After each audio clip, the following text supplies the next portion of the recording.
All right, this time we're going to have a look at this square base pyramid. This is just indicative of all sorts of other shapes, and the fundamental approach is going to be the same. We're going to work out what the area of each of our faces is and add them together. So I'm just going to draw a little crude diagram of this. Maybe we'll do it sort of about that angle, something like that. So that kind of look like. And we can imagine that there's another side and behind it. I probably should have drawn that a bit bigger. Maybe I'll do that. I'll just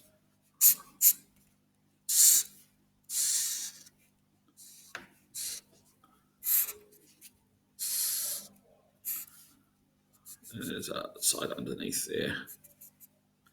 All right. So now we need the measurements for this. Well, the base, if we measure that, we get 11 times 11 to the bottom. So that one's going to be quite easy.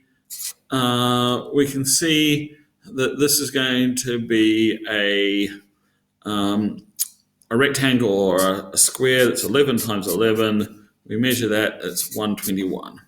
Now these triangles, we have a little bit of a deception. If we give the entire height of this, if I work out what the height like this is, or through the middle, that won't actually give us what we need. What we need is the sloping height. So we need the height of each of these individual triangles. So we might measure that, and it's really sort of awkward to write on here, but maybe we say the sloping height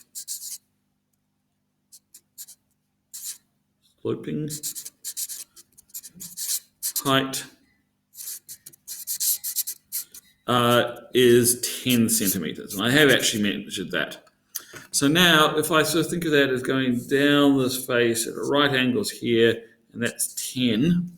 So then, in fact, all these sides are the same, but I want to list them separately just because it gives us the practice of being really thorough.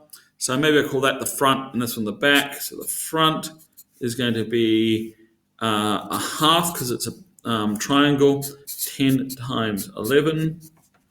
So 10 times 11 will be 110, so half of that's 55. And our back is going to be the same. And our left is going to be the same. And our right is going to be the same. But we've got 1, 2, 3, 4, 5. 1, 2, 3, 4, 5. So that's the right number of sides.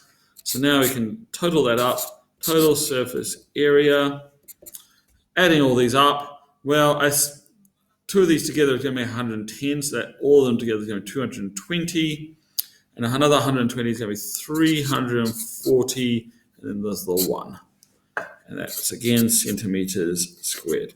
Now, this just gives you an idea of any other shape. You could sort of just systematically go through all the faces, work out the area, each face separately, and if this pyramid didn't happen to be symmetrical like this, maybe if it was, you had information about different sides, you'd have to do a different calculation for each. But you could systematically just do one side by another and eventually come up with the answer.